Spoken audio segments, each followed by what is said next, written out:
करूंगा एडवोकेट पंडित अश्विनी मुदगल जी से ही, क्योंकि वो देवबंद के हैं, जमीयत उलमा से जुड़े हुए हैं और कई साल बचपन और पढ़ाई भी उनकी वहीं पे हुई है। तो मैं ये समझना चाहता हूँ कि बार बार इस प्रकार के सवाल उठते हैं अश्विनी मुदगल जी, तो ये कौन लोग होते हैं और क्यों उठाते हैं, और क्या ये वाकई में जो बातें अरशद भज्जी ने कही जब कह दी तब क्लियर हो गई, तो फिर ये बार बार तालिबान को और देवबंद को क्यों जोड़ा जा रहा है? तुझसे बिछड़ के हम भी मुकद्दर के हो गए,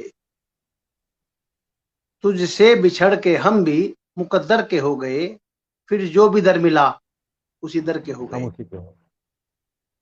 तो कहने का मंशा ये है, अगर आप तारीख उठा के देखेंगे तो 1857 में जब गदर हुआ, हाँ आखिरी बादशाह बहादुर शाह जफर थे। हाँ हुकूमत किसकी थी? मुस्लिम की, मुगलों की।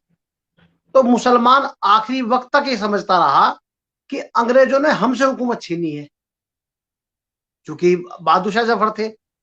तो उस टाइम जब गदर हुआ तो 40,000 मौलवी, उनकी गर्दनें कट गई और उन्हें पेड़ों पर टांग दिया गया।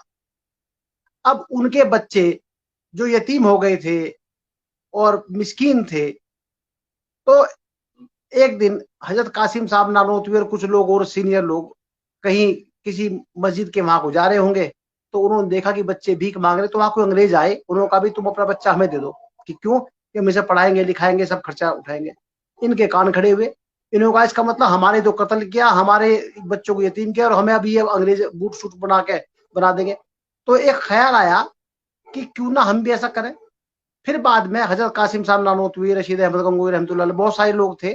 देवबंद दारुल की स्थापना हुई 1866 के करीब लगभग, जून में कम हुई, मुझे अच्छी तरह याद नहीं। उसके बाद उस टाइम के जो टीचर थे, इत्तेफाक की बात है उनका नाम भी महमूद था, और जो उनके शागिर्द हुए उनका नाम भी महमूद था, महमूदुल हसन। तो ये जो देवबंदी महमूदुल हसन साहब थे, ये 10 साल बाद देवबंद दारुल के प्रिंसिपल हो गए, जो अरबी वो हमारा मदरसा था। और प्रिंसिपल होने के बाद वहां बहुत सारे स्टूडेंट आए और एक मूवमेंट बाकायदा देश आजादी का चल दिया। देवबंद दारुल की बड़ी जबरदस्त कुर्बानी है। रेशमी रुमाल की तहरीक, चूंकि लोग तो जानते नहीं कि रेशमी रुमाल क्या था, उसकी तहरीक क्या थी, ओबेदुल्ला सिंधी कौन थे, हामिदुल्ला गाजी कौन थे, मोहम्मद मियां अंसारी कौन थे। उन्हें लोगों को मुस्लिम, चूंकि मुस्लिमों का अपना मामला है कि वो बेचारे अपना प्रचार प्रसार कर ही नहीं पाते, बता ही नहीं पाते अपनी बात को, कि भाई शाहनवाज मिर्जा महमूद कौन थे, मीर नवाब का जो कौन थे। तो उसी टाइम में आप आबिदुल्ला सिंधी एक सरदार परिवार से आए थे और जो बड़े प्रभावित थे, वो दारुल में आए। उनकी और इनकी ऐसी अंडरस्टैंडिंग हुई महमूदुल हसन साहब की, इन्हें उस टाइम शेखुल हिंद, पूरे हिंदुस्तान का शेख, शेख गुरु के मायने में आता है, शेखुल हिंद का खिताब था। और दोनों गुरु चेलों का ऐसा सिस्टम बैठा कि पूरी दुनिया में तहलका इन्होंने मचा दिया। और पहले राजा अफगानिस्तान के राजा महेंद्र प्रताप सिंह को बनाया अब्दुल्ला सिंधी ने, और सरकार बनी वहां आजाद सरकार, 1919 की बात है ये, लगभग लगभग उस पीरियड में ये लोग काम कर रहे थे। तो उस जमाने में अब अब्दुल्ला सिंधी को तो मरे हुए भी 100 साल हो गए। अब उनके बच्चों के बच्चों के बच्चे जो होंगे, जो नस्ल है, वो नस्ल अपने आप को आज भी जो मोहम्मद हसन साहब थे यहाँ के, उनसे ही मुंसलिक समझती है। जैसे गुरु शिष्य परंपरा जो है, जिसे पीरी मुरीदी कहते हैं, आप अच्छी तरह समझेंगे पीरी मुरीदी क्या होती है। इसी तरीके से महमूदुल हसन साहब, जो कि उस टाइम शेखुल हिंद का खिताब जिन्हें था, उनके शागिर्द थे अब्दुल्ला सिंधी और मोहम्मद मियां अंसारी।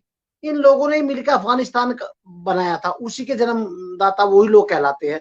उन्हीं की नस्लों में से जो लोग आजाद कबीले के लोग थे, इनके खानदानी, इनके वंशज, इनकी कौम के, वो सब लोग तालिबान कहलाए।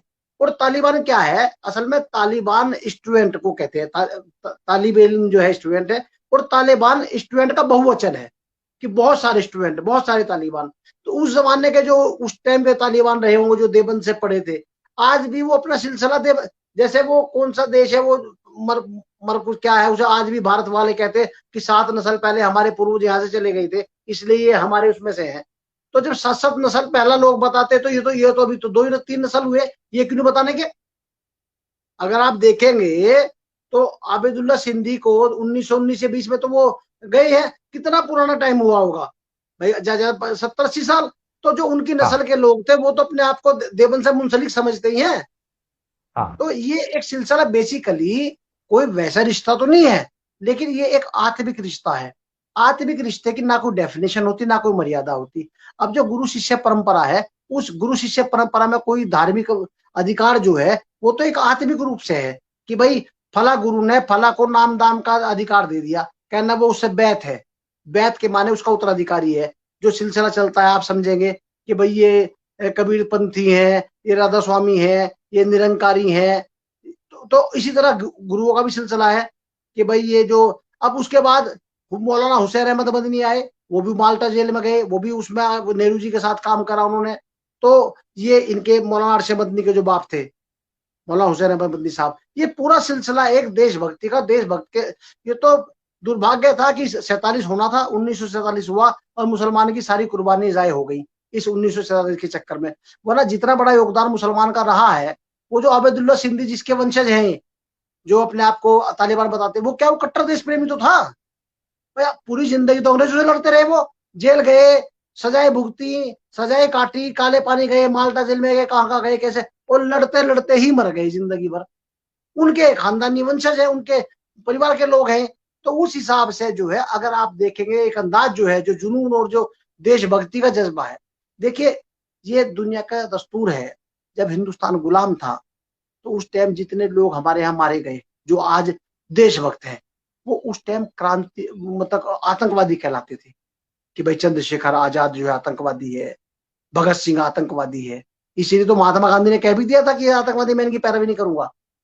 कल का आतंकवादी जब देश आजाद होता है तो उसके बाद का देश प्रेमी और मतलब ये समझिए कि वो माना जाता है कि भाई ये हीरो है। आप समझ गए मेरी बात को कि कल का आतंकवादी आज का देश का वो माना जाता है। इसी तरीके से जब ये तालिबान लड़ रहे थे, जो तालिबान उस टाइम जब इनकी अफगानों की सरकार थी तो वो आतंकवादी था। अब कब्जा कर लिया तालिबानों ने, अब वही आतंकवादी जो है वही देश प्रेमी कहलावेंगे जब लिस्टें बनेंगी कि भाई इतने लोगों ने कुर्बानी दी है।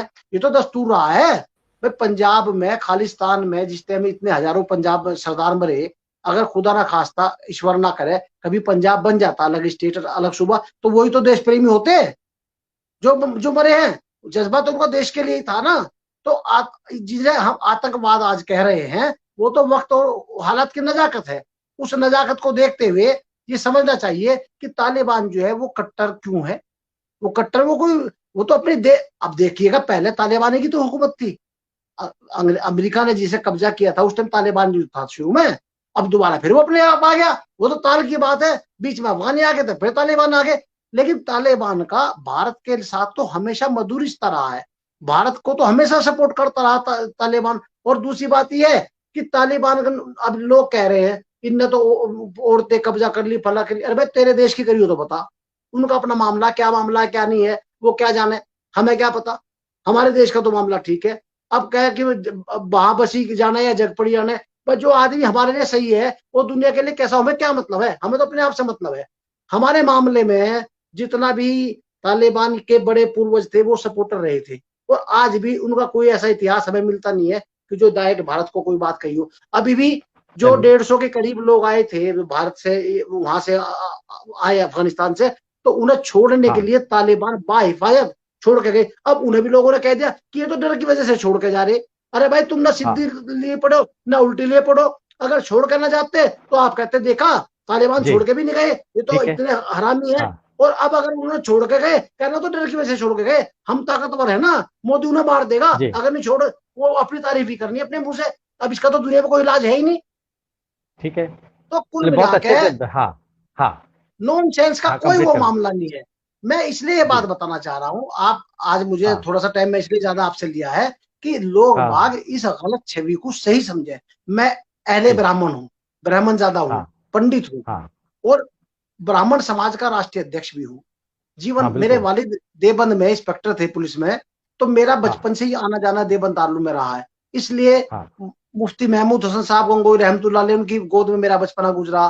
मौलाना अरशद मदनी और इनके बड़े भाई मौलाना असदुद्दीन, उनकी गोद में उनकी जमातें, वो बचपन से हम आए जाया करते थे। तो जितना बारीकी से हम लोग कह सकते हैं, जब वहां सन बिल्कुल। 92 हुआ, सन 92 में, अब हम तो चूंकि उस टाइम लीडर थे, नेता थे, हमने कहा कभी को खुंदक ना निकाल ले, गोली गाली मार दे, हमारे 92 में फसाद हो गया था। हाँ तो मेरे मामा सीओ के यहाँ थे उस टाइम, देवबंद में ही, वो उसके स्टेनो थे। तो मैं उनके यहाँ चला गया। तो मेरी माँ को जब कहा कि भाई आप इधर चले जाओ, हमारा अकेला घर पंडितों का, पठानों के बीच में है, सारे पठान थे वहां, तो हिंदू कोई था ही नहीं हमारे अलावा। मेरी माँ ने कहा मैं तो मरूंगी, कुछ भी होगी, नहीं रहूंगी।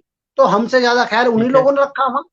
अब वो तो अपने बहुत अच्छी रंजिशें बात हैं है। कि मार तो कोई किसी को किसी रंजिश में रहा है ना, इल्जाम और उसका। अभी लोग बाग जो है, चूंकि पहले भाजपा को जरूरत थी एक पॉलिटिकल रावण की, वो पॉलिटिकल रावण जी। उस टाइम का था मुसलमान। अरे एक हो जाओ वरना मुसलमान मार देगा, अरे एक, हाँ। अरे भाई 1000 साल जी। मुगलों की हुकूमत रही। जब 1000 साल की मुगलों की हुकूमत में हिंदू मारा नहीं गया, अब कौन सा मार देगा, कैसे मार देगा? आप 80% है, वे बीस ठीक है। परसेंट है 20 भी नहीं बल्कि 15% हाँ है। तो इसलिए बात के और तथ्य को सही तरीके से कहना चाहिए। किसी पार्टी पॉलिटिक्स से चलिए। मुतासिर होकर किसी बात को कहना और देश में बदअमनी पैदा करना, मैं समझता हूं उससे बड़ा देशद्रोह कुछ हो ही नहीं सकता। वो लोग देशद्रोही हैं जो चलिए। बात को गलत तरीके से पेश करते हैं, गलत तरीके से कहते हैं। और मैं ऐसे लोगों की घोर भर्त्सना करता हूं। मैं इस तरह के लोगों के लिए ये सुझाव देता ठीक हूं है। कि अगर देश है हाँ। तो हम हैं, और देश ही नहीं तो हम कहां रहेंगे। तो देश को तोड़ने चलिए। की बजाय जोड़ने की कोशिश करनी चाहिए। धन्यवाद। चलिए।